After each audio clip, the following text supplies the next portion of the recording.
तो यार आज वीडियो में बात करेंगे डेमन स्लेयर के कैरेक्टर पर जेनेत्सु। वो क्यों सोते टाइम इतना स्ट्रॉन्ग है, क्योंकि हमने देखा है जेनेत्सु हमेशा रोते रहता है और बहुत डरपोक है, मगर जब वो सोते टाइम होता है तो कम्प्लीटली एक डिफरेंट पर्सन बन जाता है और काफी स्ट्रॉन्ग भी होता है। जेनेत्सु हमेशा डिप्रेशन में वो दुखी रहता है और उसको खुद पे भरोसा नहीं होता है और फाइट करते टाइम डिप्रेशन में होने की वजह से सोच नहीं पाता है और डर के मारे सो जाता है और स्लीपिंग स्टेट में वो ये सब नहीं सोचता है, तो इसलिए वो सोते टाइम इतना स्ट्रॉन्ग है। मगर आप सभी सोचते हैं कि जेनेत्सु इतना डिप्रेशन में क्यों रहता है। इस चीज को समझने के लिए हमें जेनेत्सु की पास्ट लाइफ में जाना होगा। तो हमें पता चलता है जेनेत्सु की कोई फैमिली नहीं है, जेनेत्सु अकेला रहता है और जेनेत्सु के एक मास्टर थे और उस मास्टर का नाम था कुवाजिमा जिगोरो, जो कि एक हाशिरामा भी रह चुके हैं। कुवाजिमा जिगोरो के दो स्टूडेंट थे, एक जेनेत्सु और दूसरा काइगाकू, मगर उसके दोनों स्टूडेंट ने ही अलग अलग पाथ चूज करा था। जेनेत्सु जिस टाइप की लाइफ जी रहा था उसके मास्टर ने उसको उस लाइफ स्टाइल से अलग करा।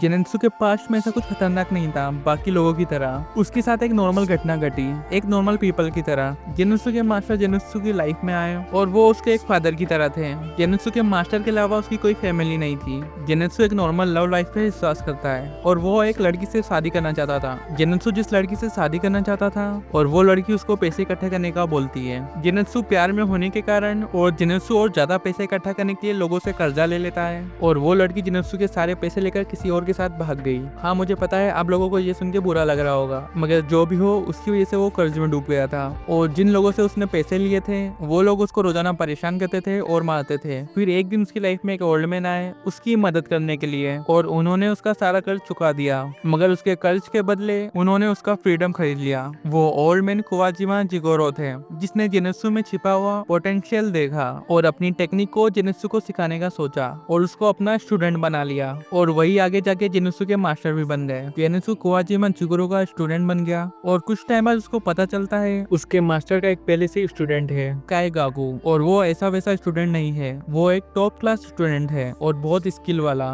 उसने उसकी मास्टर की थंडर स्टाइल टेक्निक की 6 फॉर्म में से 5 को सीख लिया था और उसने कुछ टेक्निक को तो मास्टर भी कर लिया था। जिगोरो चाहते थे कि जेनेत्सु भी काइगाकू की तरह सक्सेसफुल बने। काइगाकू को जेनेत्सु के बारे में पता चलता है तो वो बहुत गुस्सा हो जाता है क्योंकि जेनेत्सु की स्किल लेवल बहुत लो है और जेनेत्सु सिर्फ एक ही फॉर्म को यूज कर सकता है थंडर स्टाइल टेक्निक की, और उसके कंपेयर में काइगाकू थंडर स्टाइल टेक्निक की 5 फॉर्म को यूज कर सकता है। जेनेत्सु के मास्टर जेनेत्सु को हार नहीं मानने देते हैं। वो जेनेत्सु को समझाते हैं फर्स्ट फॉर्म ही फाउंडेशन है बाकी अदर फॉर्म्स की, तो अगर जेनेत्सु फर्स्ट फॉर्म यूज कर सकता है परफेक्टली तो भी ठीक है। और वो जेनेत्सु को एक स्पीच देते हैं, मैं उससे नहीं डरता जिसको 10,000 टेक्निक आती हो, मैं उससे डरता हूँ जिसने 10,000 बार एक टेक्निक को प्रैक्टिस करा हो। जैसा आप सभी को पता है ये वर्ड्स ब्रूस ली के हैं, मगर जो भी हो ये बात जेनेत्सु को हिट कर जाती है और वो थंडर स्टाइल टेक्निक की फर्स्ट फॉर्म को मास्टर कर लेता है। थंडर स्टाइल टेक्निक की 6 फॉर्म है और इस फॉर्म में यूजर को ज्यादा फोकस करना पड़ता है उसके लेग पर। थंडर स्टाइल टेक्निक की फर्स्ट फॉर्म जिसे जेनेत्सु यूज करता है थंडर क्लैप एंड फ्लैश। इस फॉर्म में थंडर की स्पीड में वो अपने अपोनेंट को स्लाइस कर देता है। जेनेत्सु ने इस फॉर्म को मास्टर कर लिया था और वो इस फॉर्म को मल्टीपल टाइम यूज कर सकता है और मल्टीपल टाइम यूज करने की वजह से उसने अपना ही एक अटैक बना लिया। वो इस फॉर्म को लगातार 6 बार यूज करता है अलग अलग पोज में और फिर अपने अपोनेंट को स्ट्राइक करता है और ये अटैक बहुत फास्ट होता है, एक पलक झपकते ही अपने अपोनेंट को स्लाइस कर सकता है और बाद में वो इस फॉर्म को और नेक्स्ट लेवल पे ले जाता है। वो इस फॉर्म को 8 बार कंटिन्यूअसली एक साथ यूज कर सकता है। थंडर स्टाइल की सेकंड फॉर्म लाइटनिंग बॉल, इस फॉर्म में ये अपने अपोनेंट को 5 डिफरेंट एंगल से अटैक करते हैं जिससे उसके अपोनेंट का बचना बहुत मुश्किल हो जाता है। थंडर स्टाइल टेक्निक की third form thunder shot, user इस फॉर्म में एयर में जंप करके एक लाइटनिंग वेव बनाता है और उससे अपने अपोनेंट को अच्छा खासा डैमेज देता है। और इसकी फोर्थ फॉर्म डिस्टेंस थंडर, ये एक लॉन्ग रेंज अटैक होता है। इस फॉर्म में यूजर लाइटनिंग को अपने आसपास इकट्ठा करता है और अपनी ब्लेड से कनेक्ट कर अपने अपोनेंट पे फेंक देता है।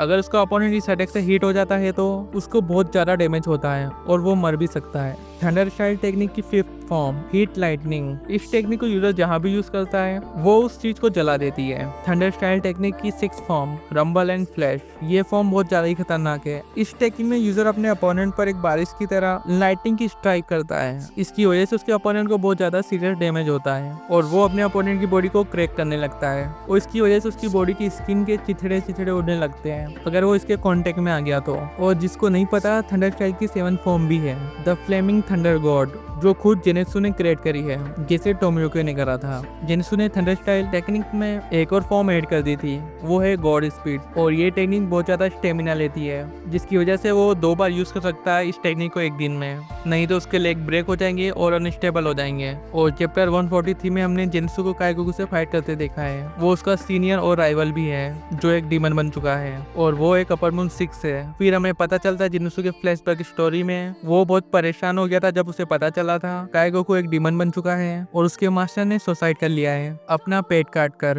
क्योंकि उसके मास्टर को पता चलता है उसका खुद का स्टूडेंट उसकी टेक्निक को यूज करने वाला एक डीमन बन चुका है और वो उसने खुद से चूज किया है। उनकी डेथ स्लो होने के कारण बहुत पेनफुल थी।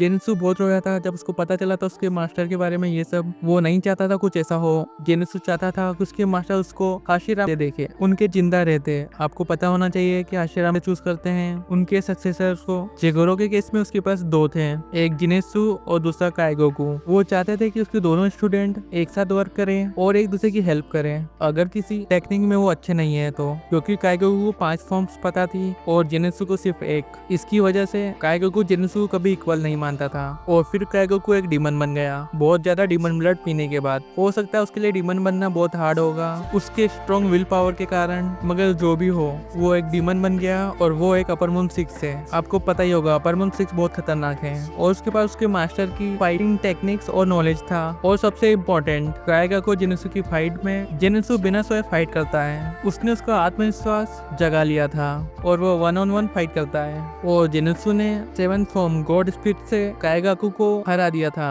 और फिर वो पास आउट हो गया था उसका स्टेमिना खत्म होने के कारण। जेनेत्सु इस फाइट को खत्म होने के बाद अपने मास्टर को रिवर के पास देखता है और जेनेत्सु रेड स्पाइडर लिली फ्लावर्स में फंसा होता है। जिसे नहीं पता इस फ्लावर के बारे में तो मैं बता दूं, ये फ्लावर्स आफ्टर लाइफ से रिलेटेड है। जापान में इसको कॉमनली देखा जाता है ग्रेवयार्ड के पास और रिवर के किनारे, जिसे लोग लगा देते हैं। रेड स्पाइडर लिली फ्लावर्स को फ्लावर्स ऑफ डेथ भी कहा जाता है, जो कि ये प्रोटेक्ट करते हैं डेथ लोगों को जानवर और चूहों से। ये फ्लावर्स जेनेत्सु को उसके मास्टर के पास जाने से रोक रहे थे, या कह लो आफ्टर लाइफ में जाने से। और उसी टाइम उसके मास्टर जेनेत्सु को देखते हैं और बहुत खुश होते हैं कि वो उसका स्टूडेंट है और उसका प्राइड भी है। तो आप सभी को समझ में आ गया होगा जेनेत्सु सोते टाइम इतना स्ट्रॉन्ग क्यों होता है। तो यार इस वीडियो को यहीं पर खत्म करते हैं। अगर वीडियो पसंद आता है तो वीडियो को लाइक करें और चैनल को सब्सक्राइब करें। अगर आप चाहते हो मैं किसी और पर्टिकुलर टॉपिक पे वीडियो बनाऊं तो आप कमेंट करके बता सकते हैं। फिर मिलेंगे नेक्स्ट वीडियो पे, तब तक के लिए बाय बाय।